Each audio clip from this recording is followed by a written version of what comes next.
মুবতিলাতুস সিয়াম, কি করলে রোজা ভেঙে যায়? Causes that make you fasting null and void, যে কাজগুলো আপনার রোজাকে নাল এন্ড ভয়েড করে দেয়।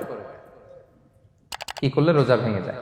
তো এটা বোঝার আগে আমরা যদি রোজার সংজ্ঞাটা বুঝি, রোজা কাকে বলে, সিয়াম কাকে বলে, আপনারা নিজেই বলতে পারবেন কি করলে রোজা ভাঙে।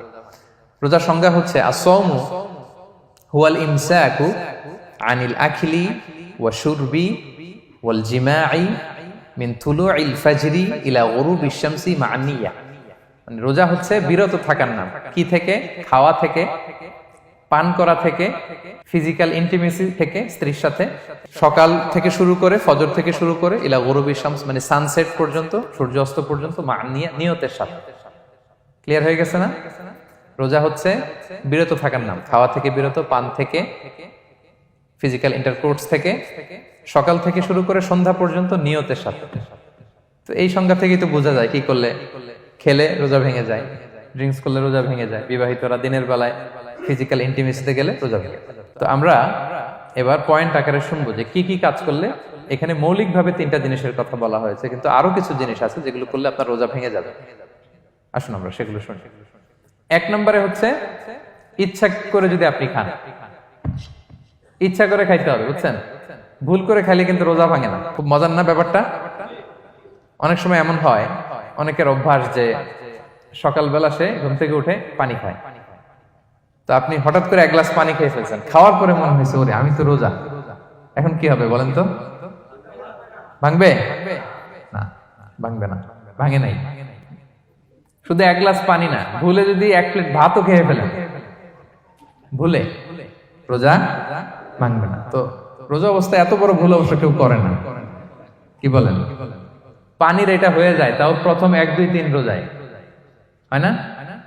প্রথম 1 দিন, 2 দিন, 3 দিনে অনেক সময় এরকম হয় যে ভুল করে পানি খেয়ে ফেলে। তো ভুল করে যদি কেউ খায় তার রোজা ভাঙে না। অথবা জোর করে যদি কাউকে খাওয়ানো হয় রোজা ভাঙে না। ফোর্সফুলি খাওয়াইলে ভাঙে না, ইন্টেনশনালি যদি কেউ খায় রোজা ভেঙে যায়। ক্লিয়ার? 2 নাম্বার, ড্রিঙ্কিং ইন্টেনশনালি, যদি পান করে ইচ্ছাকৃত, রোজা ভেঙে যায়। 3 নম্বরে হচ্ছে ফিজিক্যাল ইন্টারকোর্স, দিনের বেলায় যদি ফিজিক্যাল ইন্টিমেসিতে যায় হাজব্যান্ড ওয়াইফ এবং দেহ থেকে যদি সিমেন আউট হয় রোজা ভেঙে যায়।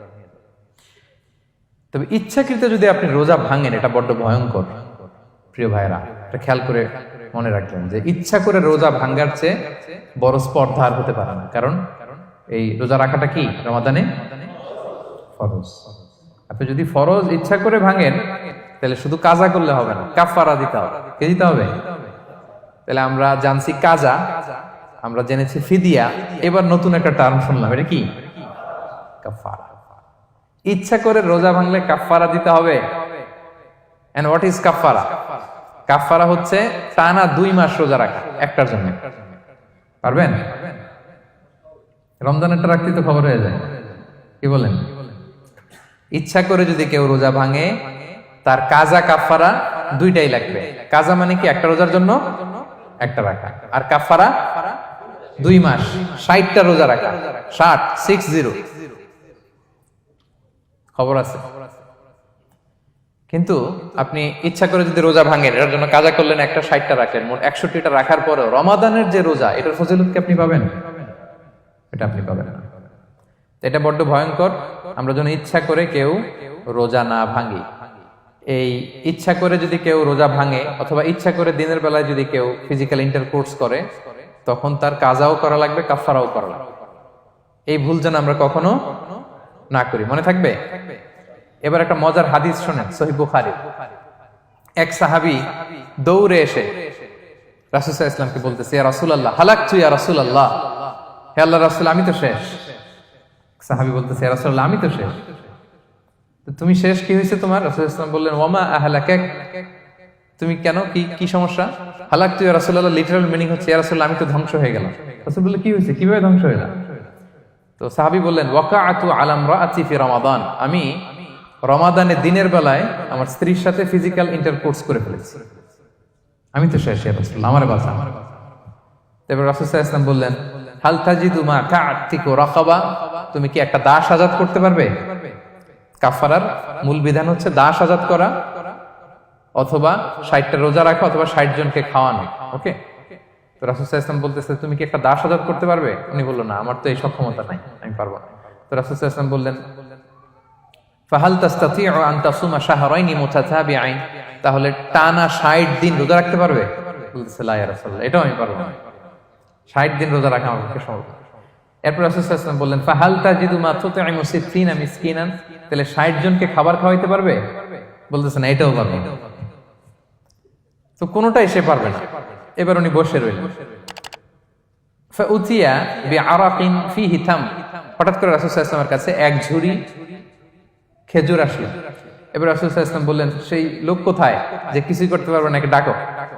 এবার আসলেন। এবার রাসূল সাল্লাল্লাহু আলাইহি ওয়াসাল্লাম বললেন, তুমি দাসও আজাদ করতে পারবে না, 60 দিন রোজা রাখার নিয়ম এটাও পারবে না, 60 জনকে খাওয়ানো এটারও সক্ষমতা নাই, তাহলে এই যে এক ঝুড়ি খেজুর আসছে আমার কাছে, সাদাকার খেজুর, যাও এটা তুমি দান করে দাও আল্লাহর রাস্তায়। এবার উনি বলতেছে, আলা আফকারা মিন্না ইয়া রাসূলুল্লাহ, আমার চেয়েও গরীব কাউরে দান করব? রাসূল সাল্লাল্লাহু আলাইহি ওয়াসাল্লাম বললেন, হ্যাঁ। উনি বলতেছে যে আমার চেয়ে গরীব মদিনায় কেউ নাই। উনি বললেন, ফামা বাইনা লাবাতাইহা আহলু বাইতিন আহওয়াজু ইলাইহি মিন্না ইয়া রাসূলুল্লাহ, এই মদিনায় আমার চেয়ে গরীব, মানে এটার প্রতি মুখাপেক্ষী আমার চেয়ে বেশি কেউ আর নাই। ফাদাহিকান নবী সাল্লাল্লাহু আলাইহি ওয়াসাল্লাম, রাসূল সাল্লাল্লাহু আলাইহি ওয়াসাল্লাম এই কথা শুনে হেসে দিলেন। হাত্তা বাদাত আনিয়াবু, রাসূল সাল্লাল্লাহু আলাইহি ওয়াসাল্লামের চোয়ালের দুই পাশের দাঁত দেখা গেল। রাসূল সাল্লাল্লাহু আলাইহি ওয়াসাল্লাম সাধারণত হাসতেন না, দেহেক যেটা এটা খুব কম হাসতেন না, তিনি তাবাসসুম যেটা স্মাইলিং মুচকি হাসতেন, ওটাতে দাঁত দেখা যায়। কিন্তু এই লোকের কাণ্ড দেখে, এই সাহাবী রাদিয়াল্লাহু তাআলা আনহুর কাণ্ড দেখে রাসূল সাল্লাল্লাহু আলাইহি ওয়াসাল্লাম হাসি আর থামে রাখতে পারলেন না। ফাদাহিকান নবী সাল্লাল্লাহু আলাইহি ওয়াসাল্লাম, রাসূল সাল্লাল্লাহু আলাইহি ওয়াসাল্লাম এমন হেসে দিলেন যে ওনার দাঁত দেখা গেল, এরকম হাসি উনি হাসেন না। এরপর রাসূল সাল্লাল্লাহু আলাইহি ওয়াসাল্লাম বললেন, কি আর করা, যাও, ইযহাব ফাআতঈমহু আহলাক, যাও নিয়ে তোমার ফ্যামিলিতে খাও। করছো তুমি বড় ভুল, এখানে কাফারা দিতে হবে, 60টা রোজা রাখা, দাস মুক্তি, 60 জনকে খাওয়ানো, কিছুই পারবা না। আসলো খেজুরের বক্স, তোমার সাহায্য করার জন্য দিলাম, যাও এটা সদকা করো। এখন তুমি বলতেছো তোমার চেয়ে গরীব আর মদিনায় কেউ নেই, তো কি আর করা, যাও তুমি খাও। তো এই মজার হাদিসটা এই কাফারা রিলেটেড হাদিসের মধ্যে এসেছে। তো যদি আপনি ভুল করে, আপনি যদি ইন্টেনশনালি ইচ্ছা করে যদি রোজা ভেঙে ফেলেন, প্রিয় ভাইরা, এটা কিন্তু বড্ড ভয়ঙ্কর। এটার জন্য আপনার কাফারা দিতে হবে, 60টা রোজা রাখতে হবে। এটা যদি না পারেন, 60 জনকে খাওয়াতে হবে। কোনোটাই তো সহজ না, কি বলেন? অনেক ব্যয় সাপেক্ষ। গেল 3টা গেল। আর কি করলে রোজা ভেঙে যায়? ইচ্ছা করে যদি বমি করে রোজা ভেঙে যাবে, তবে অনিচ্ছা সত্ত্বে বমি আসলে রোজা ভাঙে। ক্লিয়ার? রাসূল সাল্লাল্লাহু আলাইহি ওয়াসাল্লাম বলেছেন, মান দারাআহুল কাইউ আই গালাবাহু ফালাইসা আলাইহি কাদা, কেউ যদি অনিচ্ছাকৃত বমি আসে কাজা করা লাগবে না। ওমান ইস্তাকা, কেউ যদি ইচ্ছা করে বমি করে, আমদান ফালিয়াকদি, সেজন্য এই রোজাটা কাজা করে। আচ্ছা, 5 নাম্বার হচ্ছে আল ইস্তিমনা, মানে মাস্টারবেশন, হস্তমৈথুনের মাধ্যমে কেউ যদি সিমেন আউট করে, তাহলে তার রোজা ভেঙে যাবে, এবং এটার জন্য কাজা কাফারা দুইটাই লাগবে। 6 নাম্বার স্মোকিং। স্মোকিং যদি রমাদানে কেউ করে, রোজা কিন্তু শেষ।